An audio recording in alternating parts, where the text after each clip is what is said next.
Hi, Rich Carrubba for bowlingball.com. Let's talk about how to identify bowling pin formations. And I'm going to address this to you newcomers to the game or beginners who don't have a lot of experience about it, because it will help you understand more about the geometry of the location of the pins on the lanes. And of course, everyone's welcome to listen. So let's begin. First of all, learning information about the pin locations will be helpful to you. And the pin deck is the portion on the lane in the back where the pins actually sit in formation. And as you know, you can see them when you walk into a bowling center. They're in a triangular formation. But we want you to understand where the pin spots, how they're set on and where they're located in reference to one another. And the pin spots, that's the spot on the deck which you can't see where the pin sits on.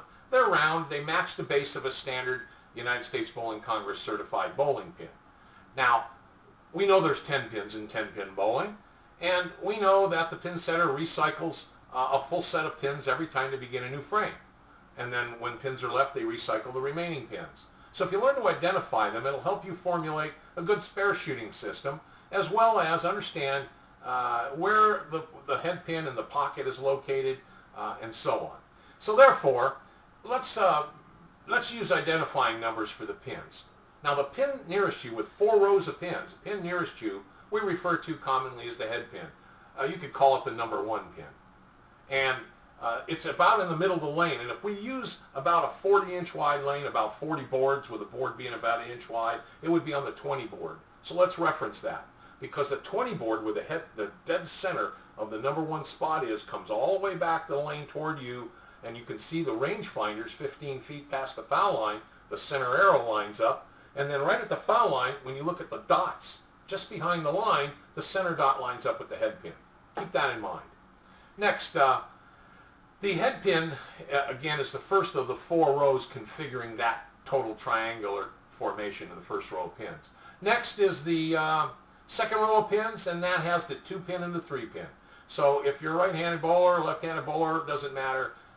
But moving from the left side of the lane across the lane to the right side of the lane, when you're standing at the foul line, the 2 pins behind the head pin, the one on the left is the number 2 pin, and the one on the right is the number 3 pin. The number 2 pin's located, if you start counting boards, from the right side of the lane if you're right-handed, or left side of the lane if you're left-handed. You have to make that decision. But from the right side of the lane, as a point of reference, 25 boards over. Remember, the head pin's on the 20 board. 5 more boards over, 12 inches back diagonally is the location of the 2 pin.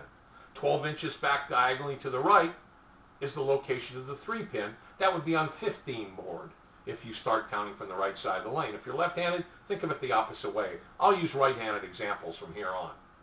Next, the third row of pin, behind the 2 and 3 pin, the second row, we see the 4, 5, and 6 pin. The 4 pin on the left, 5 pin in the middle, right on the 20 board, directly behind the head pin, and then the 6 pin over to the right of the 3 pin at an angle 12 inches from center spot to center spot. Now that 4 pin and 6 pin, 4 pin would be located on the 30 board, and the 6 pin on the 10 board, if you count from right to left. And they are straight across from each other, with the 5 pin again being on the 20 board right behind the head pin. And then finally we get to the back row of pins. We've got the 7, 8, 9, and 10 pin. On the left is a 7 pin, sits on the 35 board if you count from the right side of the lane. Then the 8 pin is on the 30 board, directly behind the 2 pin. The 9 pin's on the 15 board, directly behind the 3 pin. And the 10 pin sits in the right corner on the 5 board. 5 boards in from the edge of the lane are both the 7 and the 10 pins. Now, that sounds confusing, but it isn't. It's pretty geometrically stable. Now, we call a sleeper spare combination is when 2 pins are in front of one another or behind one another. The 2 pin and the 8 pin, for example, is a sleeper. The 1 and the 5, the 3 and the 9 are sleeper combinations. And you can make your alignment system to shoot the 2 pin spare and the 8 pin spare the same way. Same with the 3 and 9. And if you need to aim at the head pin or the 5 pin, you can use the same spare adjustment system when you develop that skill. Next, keep in mind that it helps to understand these pin combinations, because When you begin to shoot spares, you want to identify the pin nearest you in the combination if you leave more than one pin and adjust for that spare. So there are many different spare systems to use, but the pin combination where the ball can contact both pins in the same row and knock them over are known as a split combination. The 2-pin and the 3-pin, for example, are splits. If you left the 2 and the 3-pin alone, very difficult to do. It's easy to leave the 7 and the 8, or the 4 and the 5, or the 5 and the 6, or the 9 and the 10 standing. You'll see those typically.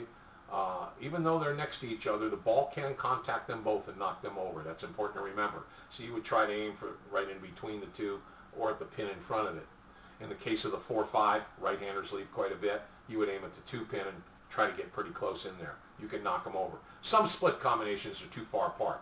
The ball is 9 inches wide approximately from the edge of the diameter to the diameter halfway up the level of the ball, and it contacts the widest part of the bowling pin.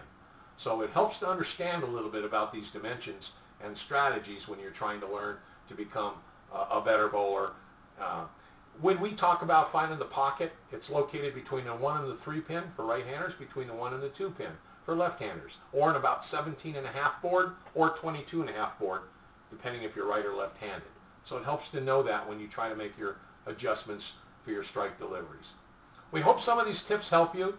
The information's important, and the more you know about the great sport, the better you'll perform and the more you'll enjoy yourself on the lanes.